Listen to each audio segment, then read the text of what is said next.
Hello students, કેમ છો? મજામાં? આજે આપણે જોઈશું સ્વાધ્યાયના દાખલા, જેમાં આપણે જોવા જઈશું 1 થી 13 દાખલા. જેમાં પહેલો દાખલો આપણે જોઈએ તો થિયોરેટિકલ ન્યુમેરિકલ છે, એટલે મેં રકમ લખી નથી. નીચે આપેલ ભૌતિક રાશિમાંથી દર્શાવો કઈ સદિશ રાશિ છે અને કઈ અદિશ છે. તો કદ, દ્રવ્યમાન અને ઝડપ. આપણે એક લિસ્ટ બનાવીએ કે અદિશ કઈ અને સદિશ કઈ. તો પહેલું જે લીધું કદ, દ્રવ્યમાન, ઝડપ. પહેલી 3 રાશિઓ અદિશ રાશિઓ છે. ત્યારબાદ પ્રવેગ, ઘનતા, મોલ સંખ્યા. તો પ્રવેગ સદિશ,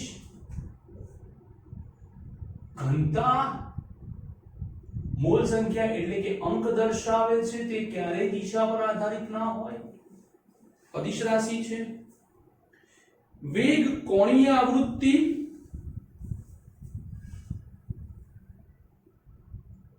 વેગ આમ જોવા જાવ તો કોણીય આવૃત્તિ અદિશ લઈએ છીએ, પરંતુ કોણીય વેગ સદિશ રાશિ છે અને બંને લગભગ સેમ છે.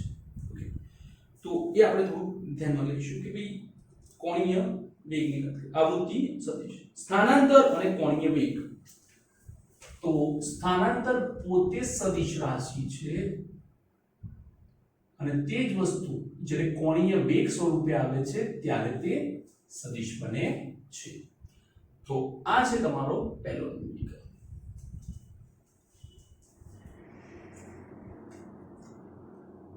સ્વાધ્યાયનો બીજો દાખલો.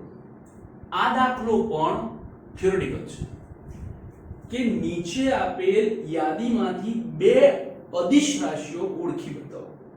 તો બળ સદિશ રાશિ છે, કોણીય વેગમાન સદિશ રાશિ છે, કાર્ય એ અદિશ રાશિ છે. અહીંયા લિસ્ટ આપું છું, 2 શોધવાની છે. વિદ્યુત પ્રવાહ એ પણ અદિશ રાશિ છે. તો આમ જોવા જાવ તો આપણું કામ અહીંયા પૂરું થાય છે, કેમ કે આપણને કીધું છે કે 2 શોધો ને આપણે 2 શોધી નાખી છે. તો દુપરાંત જોઈએ રેખીય વેગમાન, વિદ્યુત ક્ષેત્ર, સરેરાશ વેગ, ચુંબકીય ચાક માત્ર અને સાપેક્ષ વેગ. આ બધી રાશિઓ અદિશ રાશિઓ છે. તો આ છે તમારા સ્વાધ્યાયનો બીજો દાખલો.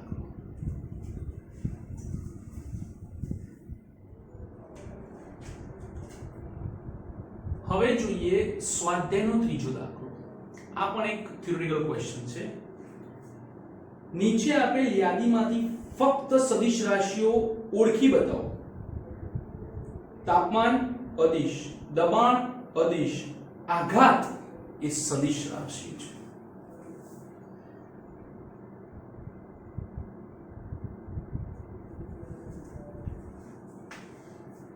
નેક્સ્ટ, સમય, પાવર, કુલ પથ લંબાઈ, ઊર્જા બધી અદિશ રાશિ છે. ગુરુત્વીય સ્થિતિમાન આને સદિશ રાશિ લેવામાં આવે છે. અત્યારે હાલ ભલે એ લોકોએ અદિશમાં કન્સિડર કરી છે, પણ જ્યારે 8મા ચેપ્ટરમાં ન્યુમેરિકલ જોઈશું બરાબર, ત્યારે આપણને ખબર પડશે કે તેમાં ઉપર જતા નીચે આવતા નિશાની પ્લસ માઇનસ કરવી પડે છે. સાથે ઘર્ષણાંક અને વિદ્યુત ભાર અદિશ રાશિ છે. તો આમ માત્ર એક જ સદિશ રાશિ છે અને તે છે આઘાત. તો આ છે તમારા સ્વાધ્યાયનો ત્રીજો દાખલો.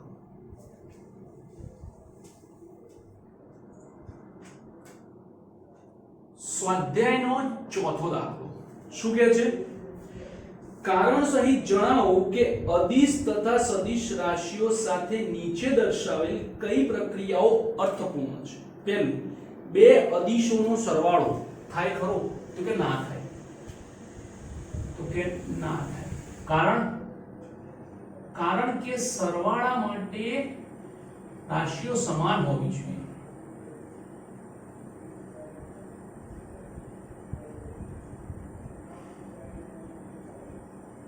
કેવી રીતે? તો સમજો, 2 અદિશનો સરવાળો, દળ પણ અદિશ છે અને સમય પણ અદિશ છે, સરવાળો થાય? ન થાય.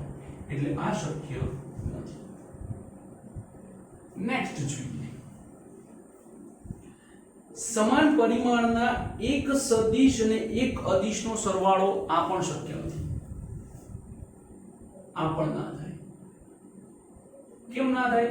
તો કે સદિશ સાથે સદિશ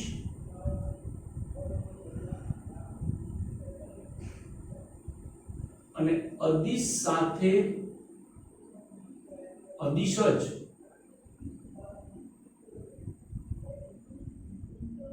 સરવાળો કરી શકે, બીજા નહીં. નેક્સ્ટ સી, એક સદિશનો એક અદિશ સાથેનો ગુણાકાર શક્ય છે. એક્ઝામ્પલ આપો. ધારો કે સદિશ છે 2 કેરેટ I પ્લસ 3 કેરેટ છે. આને મને 2 વડે ગુણવા છે. 2 એટલે કે અદિશ રાશિ. જો એ 2 બંનેને ગુણાશે 4 કેરેટ I પ્લસ 6 કેરેટ છે, તો શક્ય છે એક અદિશ અને એક સદિશનો ગુણાકાર શક્ય છે, સરવાળો અને બાદબાકી પણ શક્ય નથી. ચોથો નંબર એટલે કે ડી, 2 અદિશોનો ગુણાકાર શક્ય છે, 2 સદિશનો સરવાળો શક્ય નથી. શક્ય છે બરાબર 2 અદિશોનો ગુણાકાર, દળ ગુણ્યા સમય 5 kg ગુણ્યા 2 second, total 10 kilogram into second શક્ય છે. નંબર 5 શક્ય નથી, કારણ કે આ જ કારણ આવે છે સરવાળા માટે. ઓકે, આ જ કારણ આવે છે સરવાળા માટે સદિશ સાથે સદિશ અને અદિશ સાથે અદિશ હોવો જોઈએ. સોરી, 2 સદિશનો સરવાળો, માય મિસ્ટેક. એના બરાબર હતું. આ જ કારણ આવે છે કે રાશિઓ સમાન હોવી જોઈએ, સદિશ અદિશથી જરૂરી નથી. અને લાસ્ટ, એક સદિશના ઘટકનો તે જ સદિશ સાથે સરવાળો ના થાય.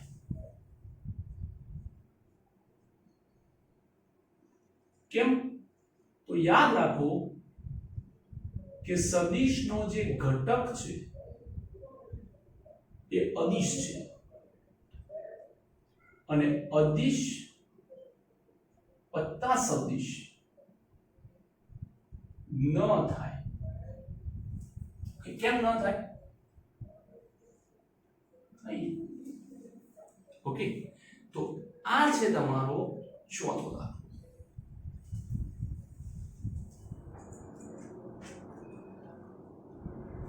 સ્વાધ્યાયનો 5મો દાખલો શું કહે છે? નીચે આપેલ પ્રત્યેક કથનને ધ્યાનપૂર્વક વાંચો અને કારણ સહિત દર્શાવો તે સાચું છે કે કોઈ સદિશનું મૂલ્ય હંમેશા અદિશ હોય. હા હોય, કારણ કે સદિશનું મૂલ્ય જ્યારે લઈએ છીએ ત્યારે અંક મળે છે અને એ અંકને આપણે દિશા તરીકે લેતા નથી, એટલા માટે સદિશનું મૂલ્ય હંમેશા અદિશ જ હોય. નેક્સ્ટ, કોઈ સદિશનો ઘટક હંમેશા અદિશ હોય. હા, ઉદાહરણ 4 માં વાત કરી તેમ કે સદિશના ઘટકો તો અદિશ જ હોય છે. સદિશના ઘટકો 3 caret I plus 2 caret J, 3 અદિશ છે, 2 સદિશ છે, સોરી અદિશ છે. એ 3 ની જોડે જ્યારે કેરેટ I લાગે છે ત્યારે તે દિશા દર્શાવે છે, પણ એનો જે ઘટક છે 3 એ તો અદિશ જ હોય છે. નેક્સ્ટ, કોઈ કણ દ્વારા કપાયેલ અંતરની કુલ પથ લંબાઈ હંમેશા સ્થાનાંતરના મૂલ્ય જેટલી હોય છે. ના, આ વાતની ચર્ચા આપણે ત્રીજા ચેપ્ટરમાં બહુ કરી છે કે પથ લંબાઈ અને સ્થાનાંતર ત્યારે જ સમાન બને જ્યારે તે સુરેખ પથ પર એક જ દિશામાં ગતિ કરતા હોય, તો બાકી ક્યારેય એ સમાન બને નહીં. એના માટે આપણે ઘણા બધા ઉદાહરણો લીધા છે અને એવું હોય તો ત્રીજા ચેપ્ટરની અંદર પથ લંબાઈ અને સ્થાનાંતરની જે વિડિયો છે તે તમે જોઈ. નેક્સ્ટ, સી થઈ ગયું. ડી, કોઈ કણ દ્વારા કપાયેલ અંતરની કોઈ કણની સરેરાશ ઝડપ અને તે જ સમયગાળા માટે સરેરાશ વેગના મૂલ્યથી વધારે કે તેટલી હોય છે. યસ, જેમ પથ લંબાઈ સ્થાનાંતર કરતા વધારે હોય તે જ રીતે ઝડપ પણ વેગ કરતા વધારે હોય છે. આની ચર્ચા આપણે વેગ અને ઝડપની થિયરીમાં કરી ચૂકેલા છે ત્રીજા ચેપ્ટરમાં. નેક્સ્ટ ઈ ત્રણ સદિશો કે જે એક સમતલમાં નથી તેમનો સરવાળો કદાપી શૂન્ય થતો નથી. સાચી વાત છે. જ્યારે સદિશોનો સરવાળો શૂન્ય કરવો હોય ત્યારે આપણે સદિશોને એક જ દિશામાં ફેરવા પડે, આ રીતે છે, એન્ટી ક્લોકવાઇઝ અથવા તો ક્લોકવાઇઝ.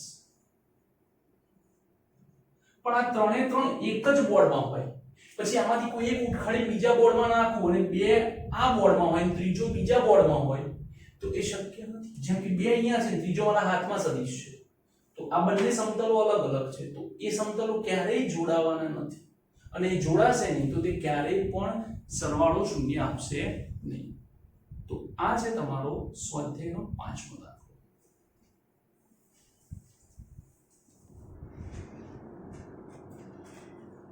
હવે જોઈએ સ્વાધ્યાયનો 6થો દાખલો. શું કહે છે? નીચે દર્શાવેલ અસમતાઓ ભૌમિતિક કે અન્ય કોઈ રીતે સાબિત કરો. અને ચાર અસમતાઓ આપી છે, એને આપણે સાબિત કરવાની છે. પણ એ ચાર અસમતાઓમાં તમે ધ્યાનથી જોશો તો ખબર પડશે કે તેમાં સદિશોની ચર્ચા ચાલી રહી છે. તો આપણે આ અસમતાને ત્રિકોણની મદદથી સાબિત કરીશું. ઓકે, અસમતાઓ માટે આપણે ત્રિકોણ લઈશું.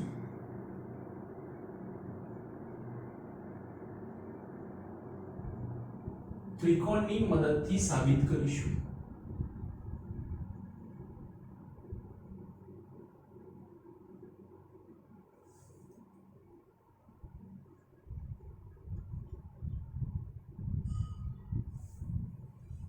સૌથી પહેલો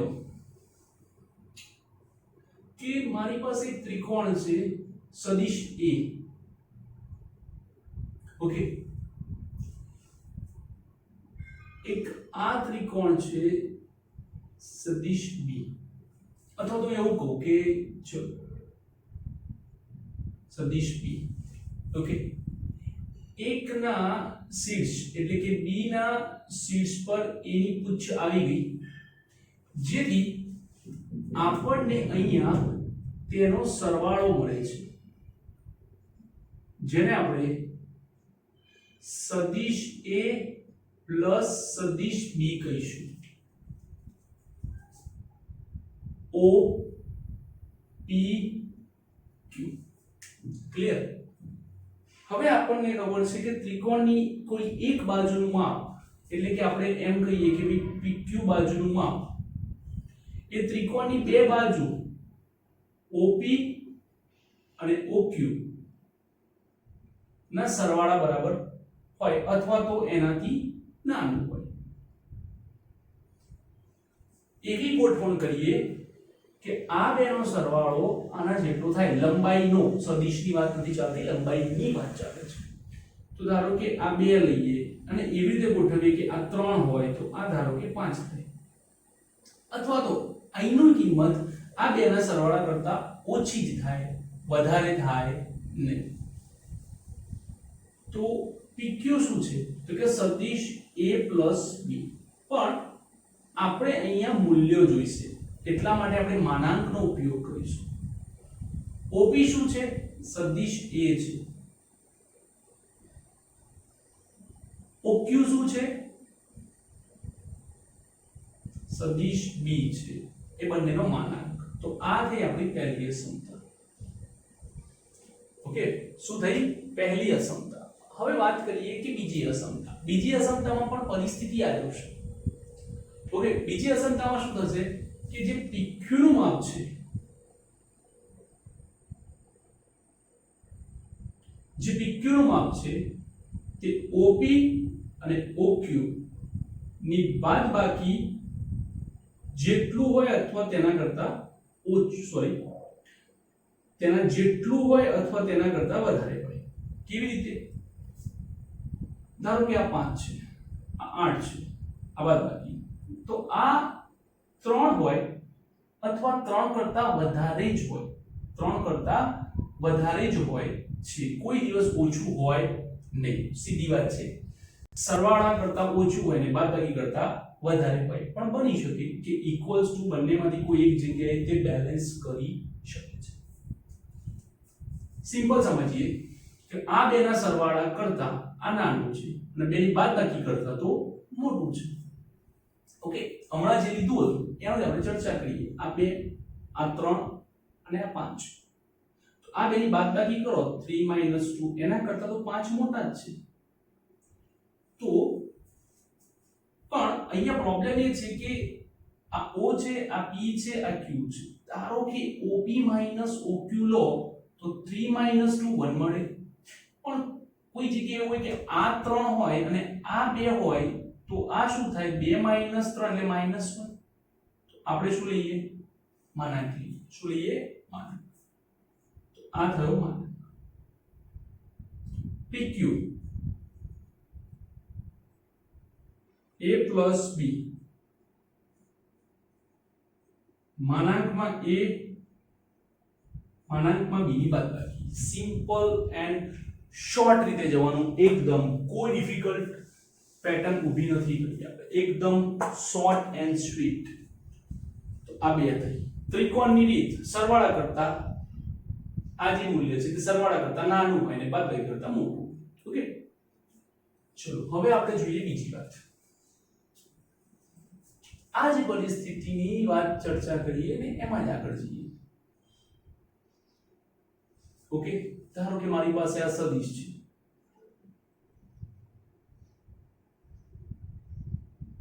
આ જે છે તે -b થાય, વિરોધી સદિશ. ઓકે, તો આનો સમાંતર ઘટક આપણે અહીંયા લઈ લઈએ.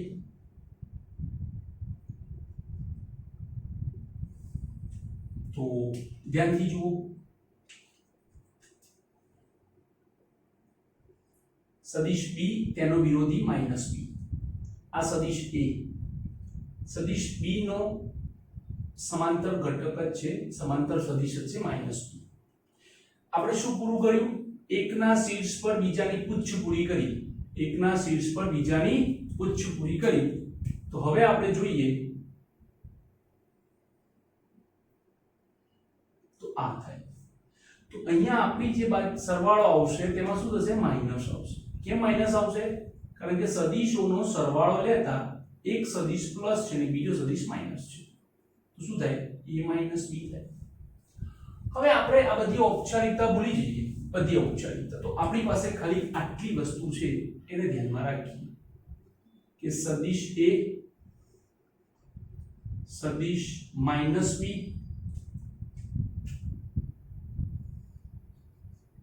અને આ છે a - b.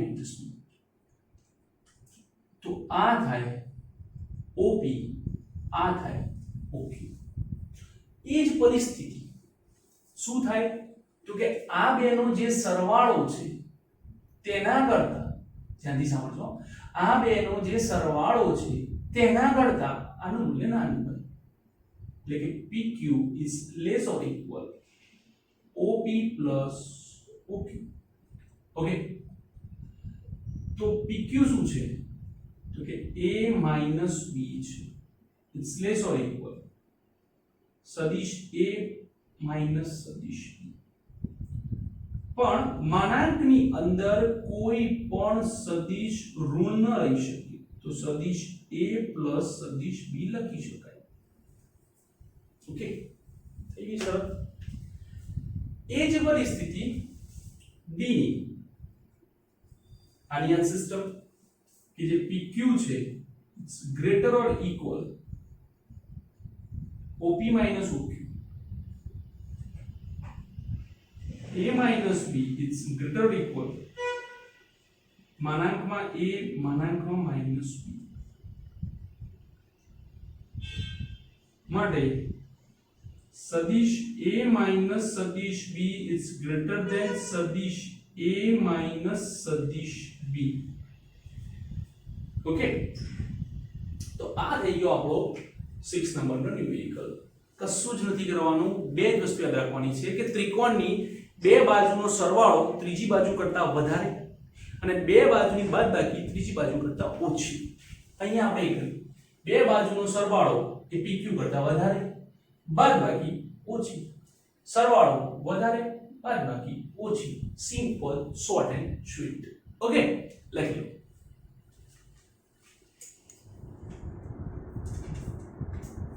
ચલો એક્ઝામ્પલ 7 જોઈએ.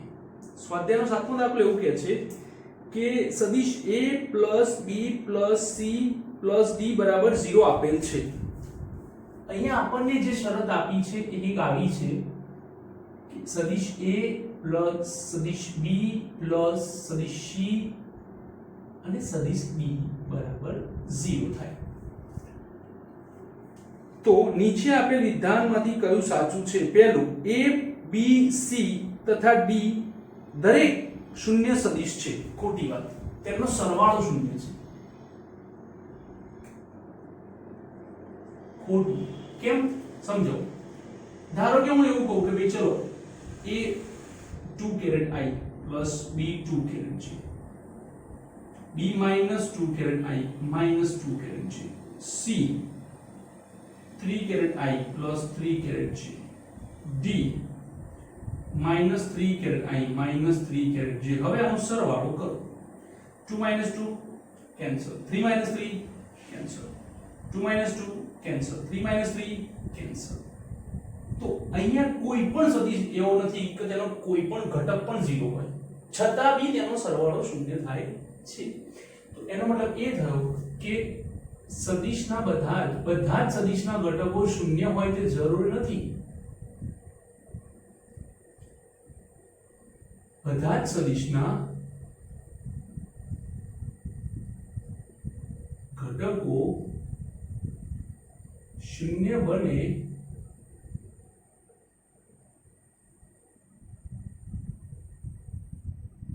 તે જરૂરી નથી. નેક્સ્ટ,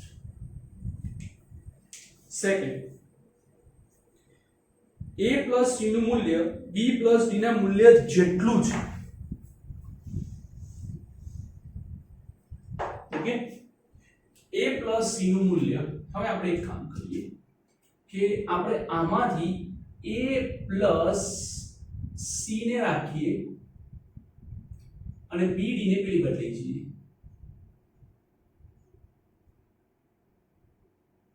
તેનું મૂલ્ય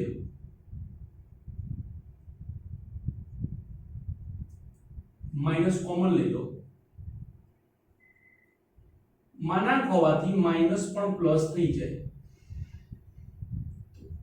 a પ્લસ c બરાબર b પ્લસ d થાય. તો બંનેના મૂલ્યો કેવા છે? સમાન થાય. તો આ વિધાન જે છે તે સાચું છે. નંબર 3 એટલે કે c, a નું માન b c d ના માનના સરવાળાથી ક્યારેય વધારે ન હોઈ શકે. સાચી વાત છે. કેમ? તો કે જુઓ, સદિશ a ને એક બાજુ રાખો, b ને બીજી બાજુ લઈ જાઓ, c ને લઈ જાઓ, d ને લઈ જાઓ. કેમ? b c d ને ત્રણેયને પેલી બાજુ લઈ જાઓ એટલે નેગેટિવ થશે. માઇનસ કોમન કાઢ લો, b plus c plus d, માનાંક લઈ લો.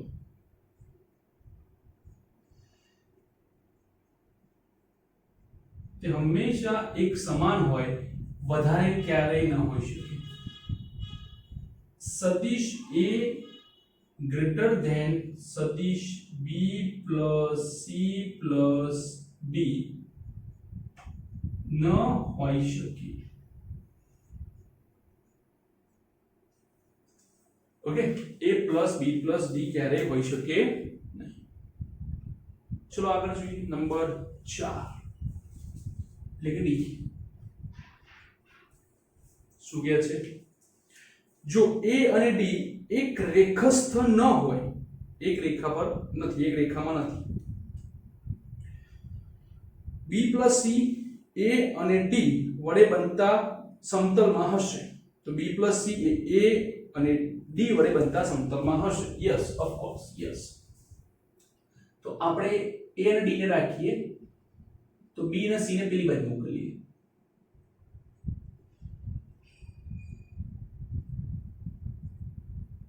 તો આપણને ખબર છે કે સદિશ A કંઈક આવો હશે, હું એવું કહું છું સદિશ B કંઈક આવો હશે અને આ બેનો સરવાળો ધારો કે આ રીતે આવતો હશે. આવું પોસિબલ થઈ શકે છે.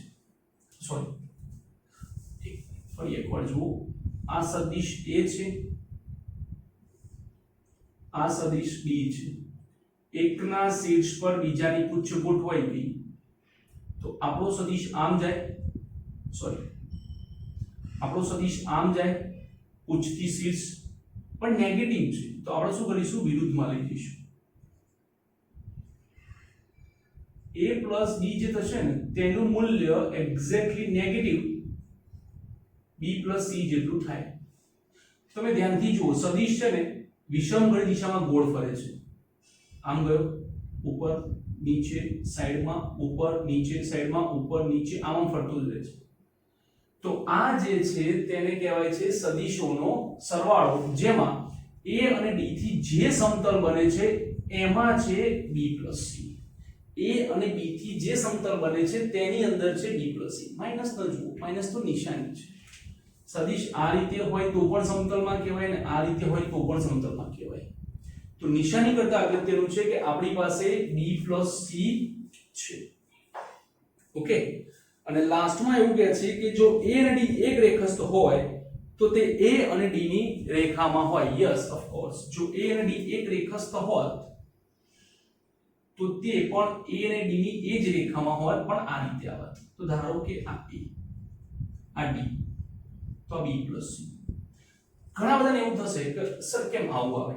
આપણે એક કામ કરીએ તો આ લીધો A, રાઈટ, આ લીધો D, રાઈટ, આ લીધો B plus C. Of course right, હું ક્યાં ના પાડું છું, પણ ધ્યાનથી જુઓ તો A plus D નો સરવાળો આ દિશામાં થાય તો તેનાથી વિરુદ્ધમાં હોવો જોઈએ. B plus C, તો તેઓ એક રેખસ્થ હોવા જોઈએ.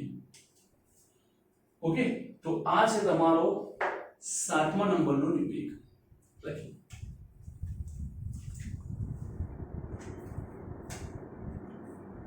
8મું ન્યુમેરિક બહુ ઈઝી છે.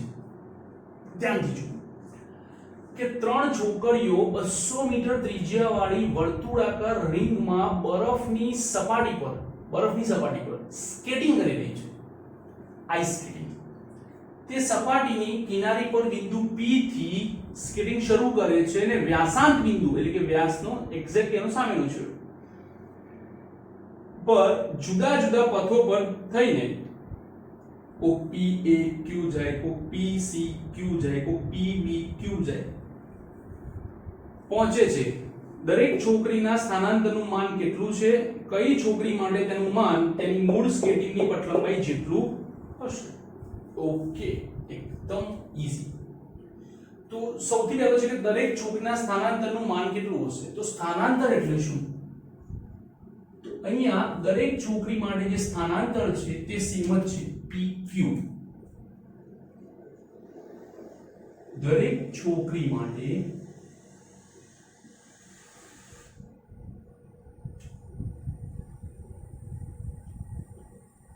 સ્થાનાંતર કોમન છે, PQ. કેવી રીતે? તો કે પ્રારંભિક સ્થાન માઈનસ અંતિમ સ્થાન.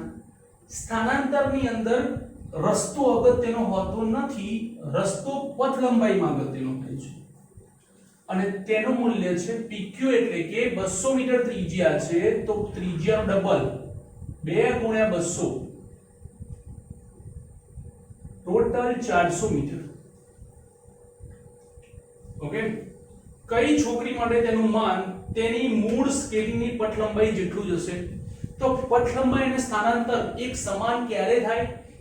જ્યારે પણ તમે સુરેખ પથ પર એક જ દિશામાં આગળ વધો ત્યારે.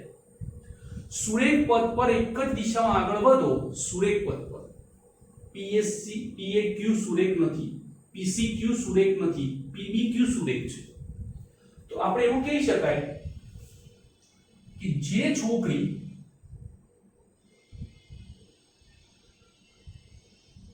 PBQ માર્ગે જાય છે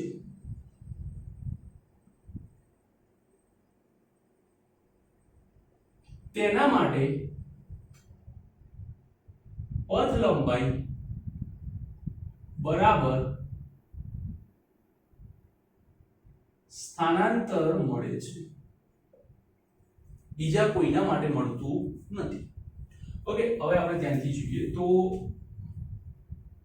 PAQ તથા PCQ માટે જે પથ લંબાઈ છે તે સ્થાનાંતર કરતા મોટી છે, આ એક્સ્ટ્રા છે. યાદ રાખવું હોય તો રાખજો. ક્લિયર? લખી લો.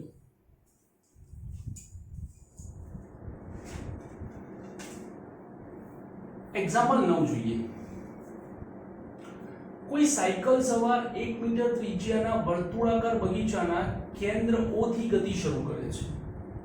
આકૃતિ આપેલી છે અને આકૃતિમાં કંઈક આવી પરિસ્થિતિનું વર્ણન કર્યું છે કે આ કેન્દ્ર O છે, ત્યાંથી તે એક છેડે એટલે કે P પર જાય છે,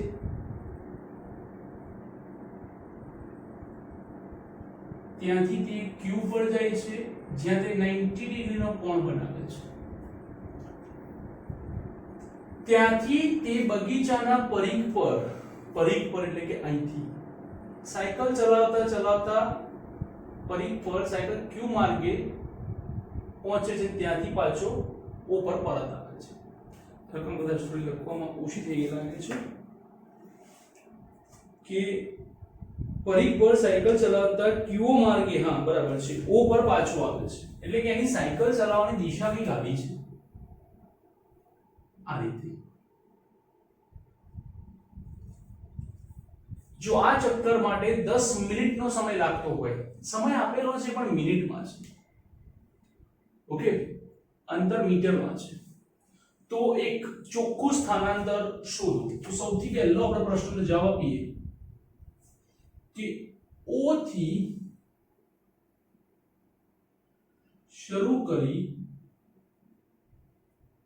O પર પરત આવતા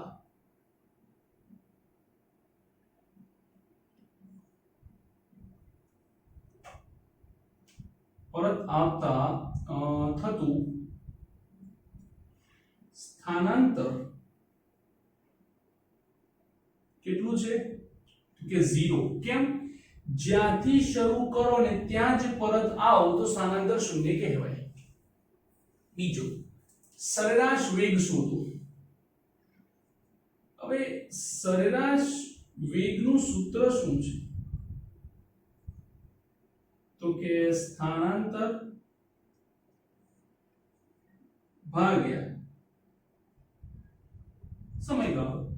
જો સ્થાનાંતર 0 છે તો સરેરાશ વેગ પણ 0 છે. નેક્સ્ટ, સરેરાશ ઝડપ શોધો. ઝડપનું સૂત્ર છે પથ લંબાઈ ભાગ્યા સમયગાળો. પથ લંબાઈ શોધો તો સૌથી પહેલા આપણે પથ લંબાઈ શોધીએ તો તમારી જે કુલ પથ લંબાઈ છે તે આવે O થી P, ત્યારબાદ ચાપ PQ, ત્યારબાદ Q થી O. હવે O થી P એટલે 1 મીટર, Q થી O એટલે 1 મીટર, એમ ત્રિજ્યા 1 મીટરની છે. પણ જ્યારે આપણે વાત ચાપ PQ ની કરીએ છીએ તો ચાપ PQ જે છે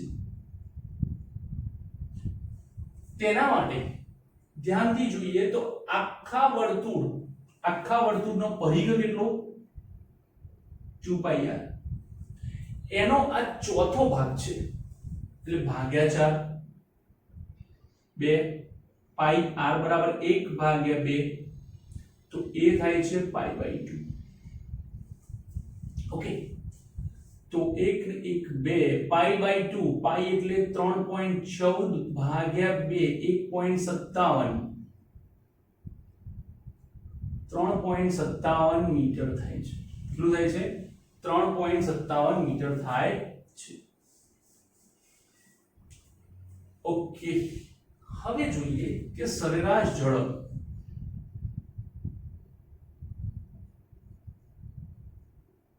સરેરાશ ઝડપ એટલે કે પથ લંબાઈ ભાગ્યા સમયગાળો. પથ લંબાઈ કેટલી? 3.57. સમયગાળો છે 10. મિનિટમાં છે એને ભાગ્યા 60 કરીએ એટલે કલાકમાં કન્વર્ટ થાય. 1 મીટર છે કે 1 કિલોમીટર છે? Oh sorry, my mistake. It's 1 kilometre. તો આન્સર આવશે 1 કિલોમીટર. ઓકે, તો આ થશે 3.57. 0 કેન્સલ. 6 ઉપર 6 ગુણ્યા 3.57.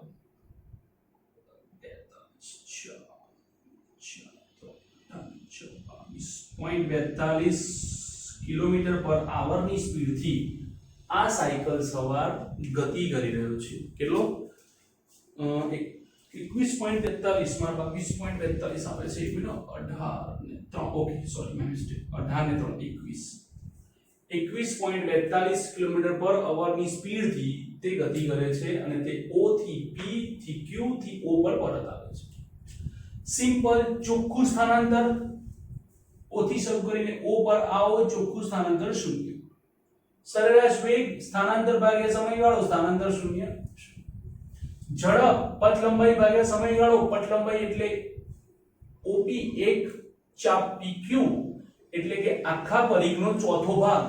આખો પરિઘ 2πr ભાગ્યા 4 πr/2 r બરાબર 1 π/2 પ્લસ 1 ટોટલ થાય 3.57 કિલોમીટર. તો સરેરાશ ઝડપ બરાબર પથ લંબાઈ ભાગ્યા સમયગાળો 3.57 ભાગ્યા 10 મિનિટમાં છે ભાગ્યા 60 કરો એટલે કલાકમાં કન્વર્ટ થશે. તો છેદનો છેદ અંશમાં ગુણાકાર લો 21.42 કિલોમીટર પર આવો આન્સર આવશે. ઓકે, તો આ છે તમારો સ્વાધ્યાયનો 9મો દાખલો. લખી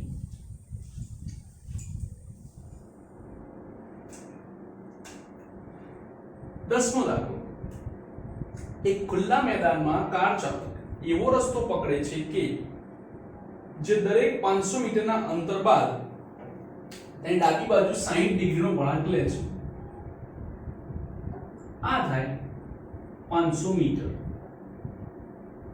હવે એ કાર ચાલક આ દિશામાં જતો હતો એટલે કે આ આપણો સદિશ. ત્યાંથી તે વળી ગયો આ દિશામાં.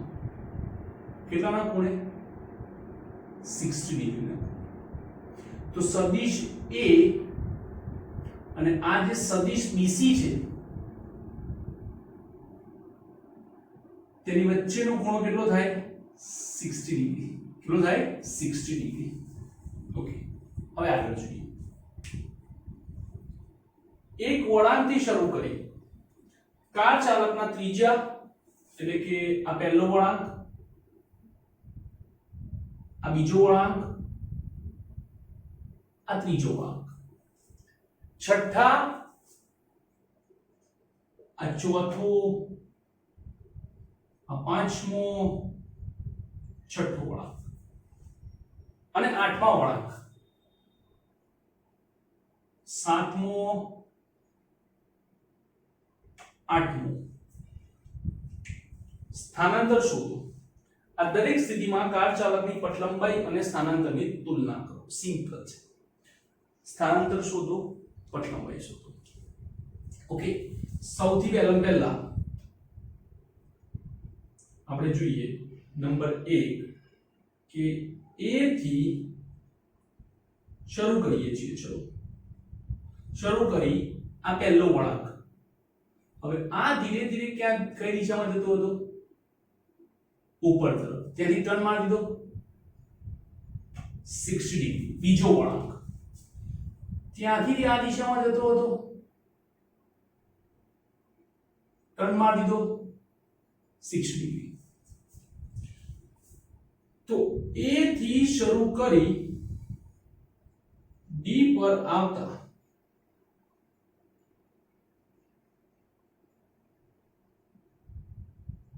ત્રીજો વળાંક મળે. કેટલો મળે? ત્રીજો વળાંક મળે. તો સૌથી પહેલા તો આપણે પથ લંબાઈની ચર્ચા કરીએ. પથ લંબાઈ કેટલી થાય?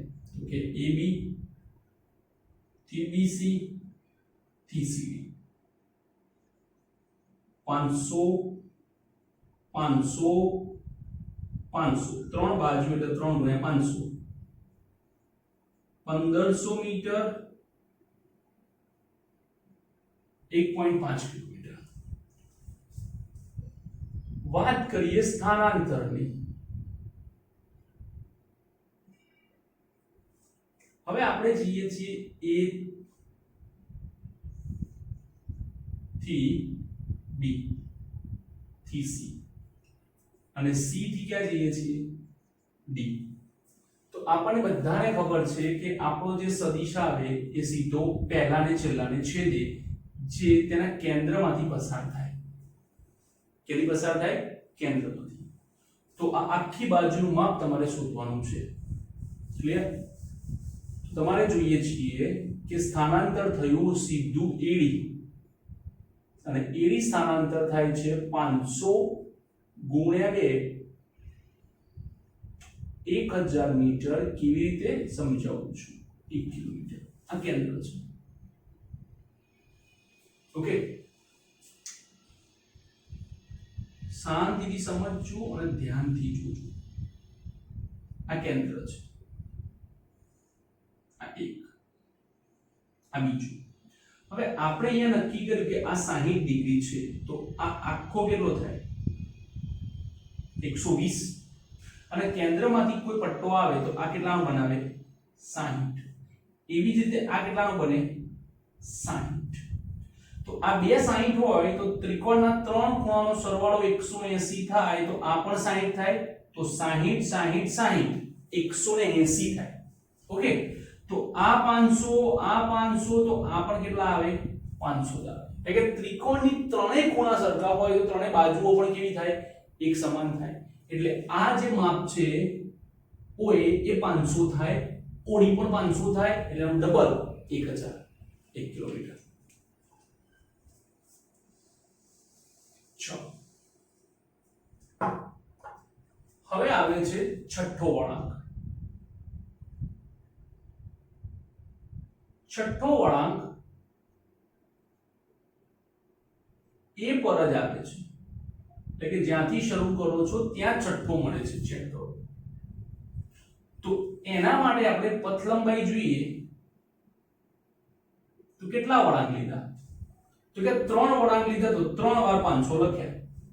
6 વળાંક લો તો 6 વાર 500 લખવાના. 3000 મીટર 3 કિલોમીટર. 1 2 3 4 5 6 થઈ ગયા. 6 ગુણ્યા 500. અને વાત આવે છે સ્થાનાંતરની. તો કેટલું સ્થાનાંતર થાય? 0. A થી શરૂ કરીને A પર આવો તો સ્થાનાંતર 0 મળે છે. ઓકે, અહીંયા 1.5 કિલોમીટરની પથ લંબાઈ, અહીંયા કિલોમીટરની, અહીંયા 3 કિલોમીટરની, અહીંયા 0 ની. ક્લિયર? હવે આપણો મેઇન ભાગ, આઠમો વળાંક. ચલો આ ફટાફટ લખી લો, પછી આઠમો વળાંક જોઈએ. પોઝ કરીને લખવાનું હોય. આઠમો વળાંક આપણને અહીંયા મળે છે. ઓકે, તો આ જે છે એ આપણું સ્થાનાંતર થાય છે. ક્લિયર? તો આપણે શું કરીશું? તો આપણી પાસે ઘણા બધા રસ્તા છે શોધવા માટે. કેવી રીતે આપણે એક્ઝેક્ટલી શોધીશું? તો આપણી પાસે એક રસ્તો છે કે આપણી પાસે આ સદિશ છે, બરાબર? સદિશ A લઈએ. આપણી પાસે સદિશ B છે. A અને B વચ્ચેનો કોણ 60 ડિગ્રી છે, જે આપણે ઉદાહરણ 4.2 માં જોયેલું છે, બરાબર? અને પછી હું એની ગણતરી આપું. નહીં તો આપણી પાસે બીજી મેથડ છે, થોડીક મેથમેટિકલ છે. આ લંબ લઈએ. શું લઈએ?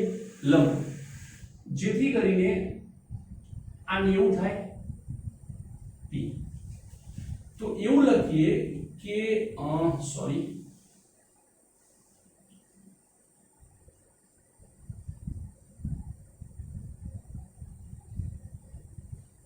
આઠમો વળાંક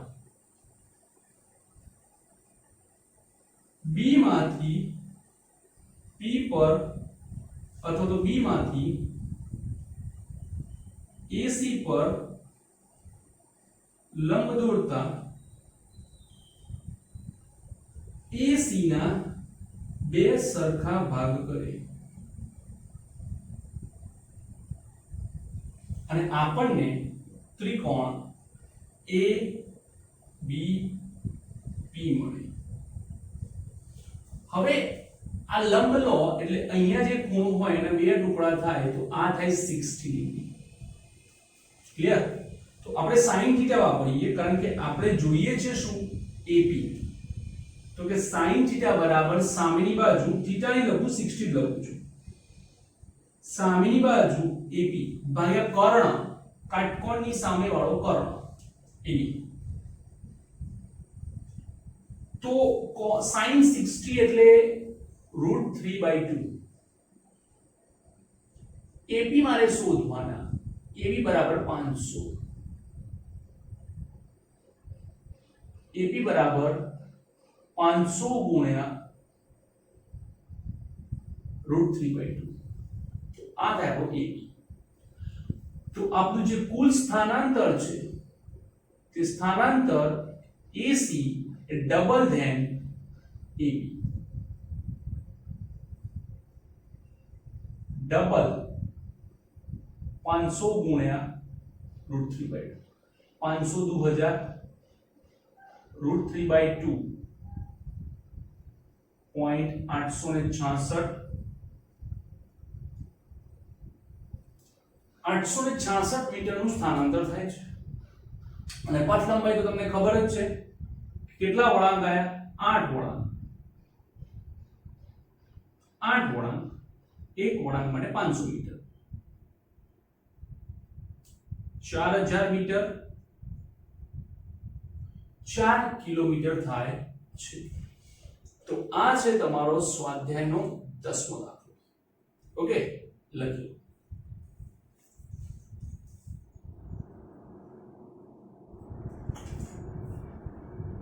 સ્વાધ્યાયનો 11મો દાખલો. એક મુસાફર નવા સ્ટેશન પર ઉતરીને ટેક્સી કરે છે. ટેક્સી થી સુરેખ રોડ પર તેની હોટેલ 10 કિલોમીટર દૂર આવેલી છે. એટલે કે એ અહીંયા સ્ટેશન પર ઉતરે છે અને ત્યાંથી તેની હોટેલ અહીંયા આવેલી છે. ઓકે, સુરેખ માર્ગ પર તે 10 કિલોમીટરના અંતરે આવેલી છે. આ 10 કિલોમીટર. ટેક્સી ડ્રાઈવર મુસાફરને 23 કિલોમીટરના વાંકા ચૂકા માર્ગે લઈ જાય છે. આ 23 કિલોમીટરના વાંકા ચૂકા માર્ગે લઈ જાય છે. તો ટેક્સી ડ્રાઈવરની સરેરાશ ઝડપ અને સરેરાશ વેગનું મૂલ્ય કેટલું હશે? હવે એના માટે જે સમય લેવામાં આવે છે તે 28 મિનિટનો ટાઈમ છે. તો ટેક્સી ડ્રાઈવરે લીધેલ સમય કલાકમાં કન્વર્ટ કરો.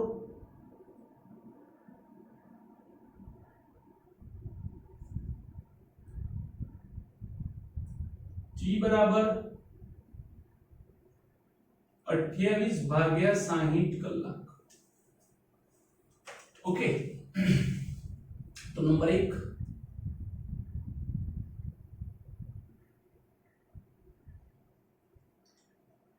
ટેક્સીની સરેરાશ ઝડપ શોધો. ઓકે, તો સૂત્ર લીધો કે સરેરાશ ઝડપ બરાબર સરેરાશ ઝડપ માટે આપણે પથ લંબાઈ લેવી પડે. તો પથ લંબાઈ ભાગ્યા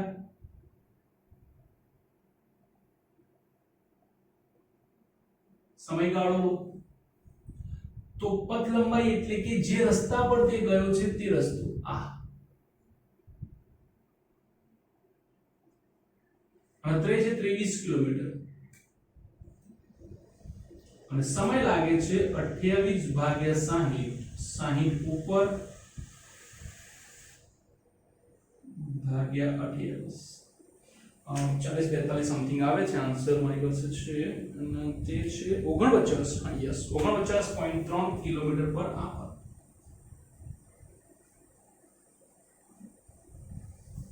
ઓકે, નંબર 2,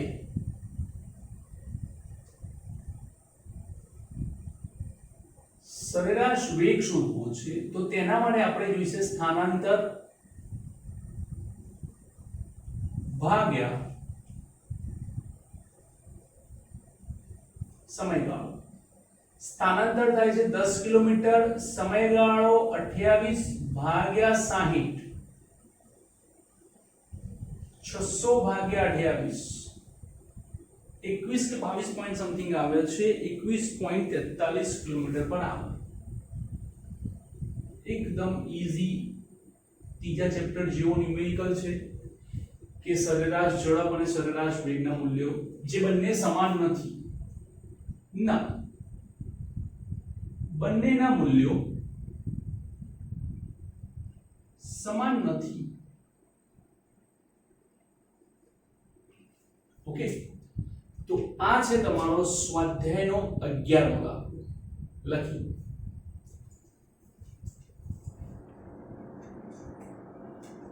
સ્વાધ્યાયનો 12મો દાખલો જોઈએ.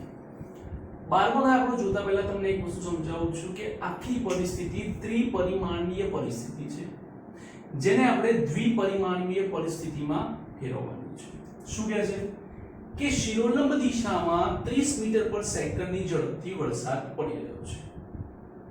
કોઈ સ્ત્રી ઉત્તરથી દક્ષિણ, આ ઉત્તરથી દક્ષિણ, ઉત્તરથી દક્ષિણ, આ રીતે. ઓકે, ધ્યાનથી જુઓ, આ વરસાદના પડવાની દિશા છે અને આ તમારી ઉત્તરથી દક્ષિણ સાયકલ સપાટી. હવે સીધી વસ્તુ છે કે અહીંયા જે વાત કરી છે એ સમજવા લાયક છે કે 10 કિલોમીટર પર સેકન્ડની ઝડપથી સાયકલ ચલાવી રહી છે, તેને છત્રી કઈ દિશામાં રાખવી જોઈએ? એક્ઝેક્ટ છત્રી તેને આ દિશામાં રાખવી જોઈએ, આ રીતે. પણ સાયકલનો જે વેગ આવે છે તેના કારણે તેની છત્રી પાછળ તરફ ધકેલાય છે, એટલે કે આમ. તો આ જે વરસાદ છે તેની સાથે થીટા કોણે તે ધકેલાય છે. ક્લિયર? તો હવે આ જે પરિસ્થિતિ છે તેને તમારે ત્રિપરિમાણીયમાં રચનાત્મક આપવાની છે કે ભાઈ આ અહીંયા આવે છે. ફરી જુઓ, થોડું ડિફિકલ્ટ છે કે વરસાદ આ છે, આ ઉત્તરથી દક્ષિણ આ વસ્તુ બની છે. ઓકે, અને એને નીચે લઈ લઈએ આપણે આ રીતે. ક્લિયર? હવે છત્રી જે છે તે આ રીતે હોવી જોઈએ કે જેથી કરીને પલળી ના શકાય, પલળી ના શકાય. પણ સાયકલ જાય એટલે પવનનો મારો આવે આમ, એટલે છત્રી પાછળ જતી રહે. તો તે જેટલી છત્રી પાછળ જાય છે તેટલી છત્રી આપણે એને આગળ તરફ લાવવી પડે. તો આ જે પરિસ્થિતિ છે ધ્યાનથી જુઓ, એને હું ફિગરમાં કન્વર્ટ કરી છે. કે મારે આ પરિસ્થિતિને આમ દોરીશ તો અહીંયા આવે, આમ દોરીશ તો યસ, આ વરસાદની દિશા બતાવી શકું છું. આ રીતે જુઓ, આ વરસાદની દિશા, આ ઉત્તરથી દક્ષિણની દિશા. તો ધ્યાનથી જુઓ, તો ये हुई रेनिंग छमाछम छम. વરસાદ નીચે પડે છે, ઉત્તરથી દક્ષિણમાં બહેન જાય છે. સોરી,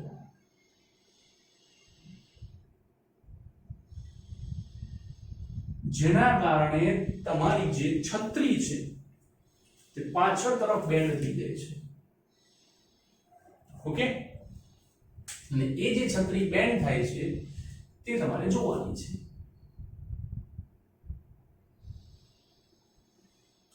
આટલી બેન્ડ થાય છે, આ થીટા શોધો, સામસામેના ખૂણા સમાન હોય.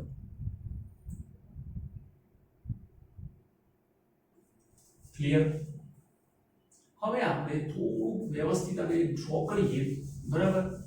આપણે થોડી વધારે મજા આવે કે ભાઈ રેન ઇઝ ફોલિંગ. ઓકે, આ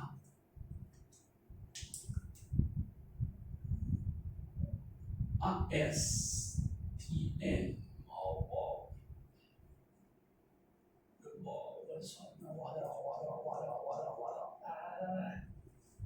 ઓકે. હવે ધારો કે તે રેડી આટલા ડિગ્રીએ બેન્ડ થઈ જાય છે, છત્રી. તો આ છત્રી તો આપણા માટે કાટકોણ ત્રિકોણ જો બનાવવો હોય તો આપણે શું કરીશું કે આ જે છે તેને જ સમાંતર સદિશ લઈએ. એક કામ કરીએ,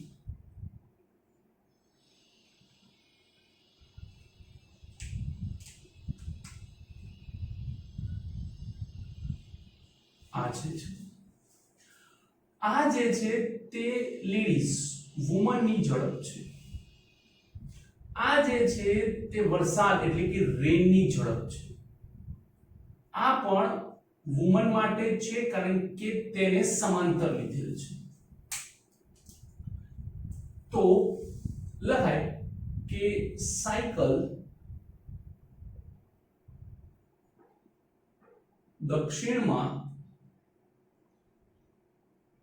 જતી હોવાથી છત્રી ઉત્તર તરફ વરસાદ સાથે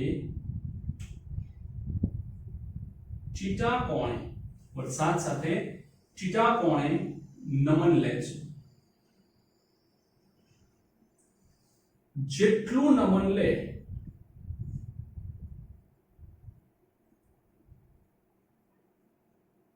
તેટલી છત્રી આગળ કરવી પડે. તો tan θ વાપરો, સામેની બાજુ BW ભાગ્યા પાછળની બાજુ BR. વુમનની સ્પીડ કેટલી છે તો કે 10 મીટર પર સેકન્ડ.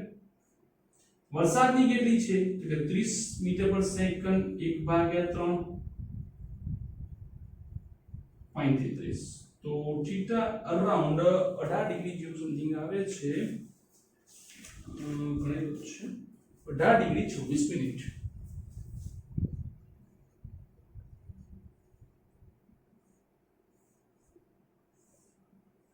18 ડિગ્રી 26 મિનિટનો આપણને થીટા મળે છે. તો વરસાદ સાથે 18 ડિગ્રી 26 મિનિટના કોણે જે છત્રી આમ પાછળ જતી રહી તેને એટલી આગળ લાવવી પડે. તો 18 ડિગ્રી 36 મિનિટના કોણે તમે એને આગળ લઈ જાઓ તો વરસાદથી બચી શકો છો. ક્લિયર? તો આ છે તમારો સ્વાધ્યાયનો 12મો દાખલો. લખી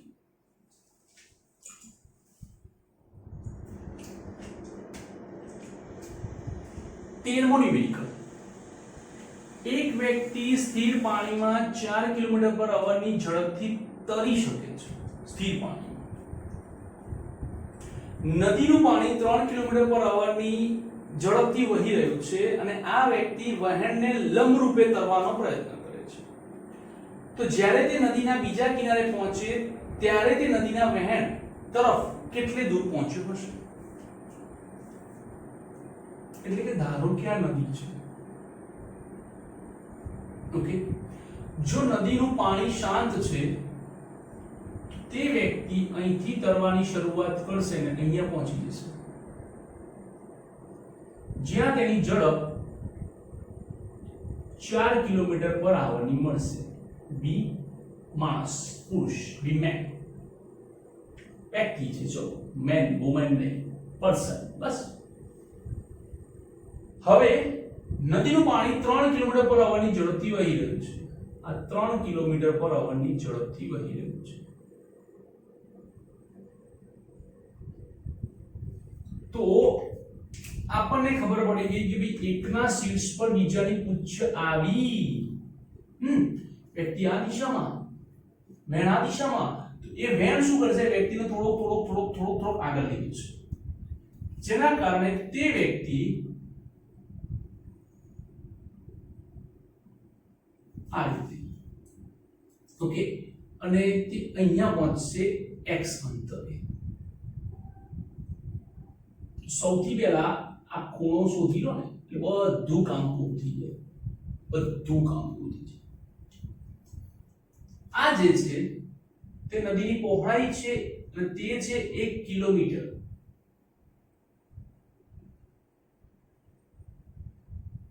કેટલી છે? 1 કિલોમીટર નદીની પહોળાઈ છે. ઓકે, રકમમાં આપેલું છે ઓકે, રકમમાં નથી આપ્યું, ફિગરમાં આપેલું છે, નો પ્રોબ્લેમ. હવે જોઈએ તો સૌથી પહેલા આપણે આ થીટા શોધીએ. તો ચલો આપણે શું કરીએ કે ઝડપ માટેની પરિસ્થિતિ લઈએ. આ જે છે તે વ્યક્તિની ઝડપ છે v પર્સન,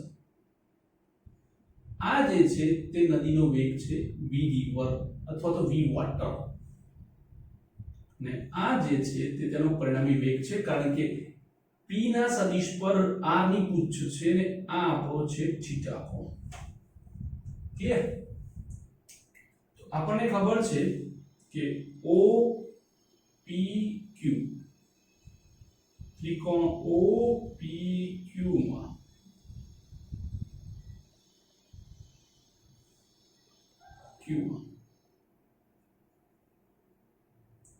tan થીટા બરાબર સામેની બાજુ એટલે કે VR ભાગ્યા પાછળની બાજુ એટલે કે VP. રિવરની ઝડપ 3 છે, પેલાની 4 છે. સમીકરણ નંબર 1 આવી. ક્લિયર? હવે આ જ વસ્તુ આના માટે લઈએ કે લંબાઈ માટેની વાત કરીએ તો આ જે છે તે 1 કિલોમીટર ની લંબાઈની નદી છે અને તે x અંતરે પહોંચે છે. એના માટે પણ ખૂણો તો કેટલો બને છે? થીટા જ બને છે કે થીટા એ કોમન છે આખા બંને ત્રિકોણ માટે. આ એક ત્રિકોણ માટે પણ અને આ નાના ત્રિકોણ માટે પણ થીટા કોમન છે. તો આ થયો tan થીટા.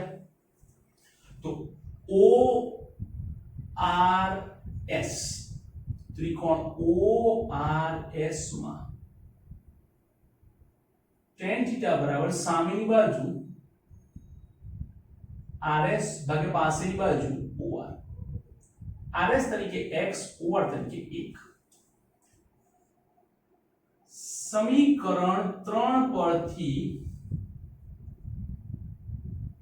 tan થીટા બરાબર 3/4 લો. માટે 3/4 is equals to x. તો 0.75 કિલોમીટર અંતરે એટલે કે 750 મીટર અંતરે તે વ્યક્તિ વહેણની દિશામાં મળશે. એટલે કે એને જ્યાં જવાનું હતું ત્યાંથી 750 મીટર સીધું નીકળી જશે. હા, એટલે અહીંયા જવાનું હતું r, પહોંચી ગયો s 750 મીટર. કેમ? કારણ કે બિંદુએ પાણીની જે વેગ છે, પાણીનું જે વહેણ છે એના પર બળ લગાવશે, જેના કારણે એ વ્યક્તિ સીધો જવાની જગ્યાએ વહેણનો ધક્કો લાગતા 300 પહોંચે છે. ઓકે, અને એ કેટલો 300 પહોંચે છે તો કે tan થીટા બરાબર 3/4 પરથી આપણે લઈએ તો 37 ડિગ્રી જેવો રાઉન્ડ મળે અને 750 મીટર દૂર નીકળે છે. તો આ છે તમારા સ્વાધ્યાયનો 13મો દાખલો. લખી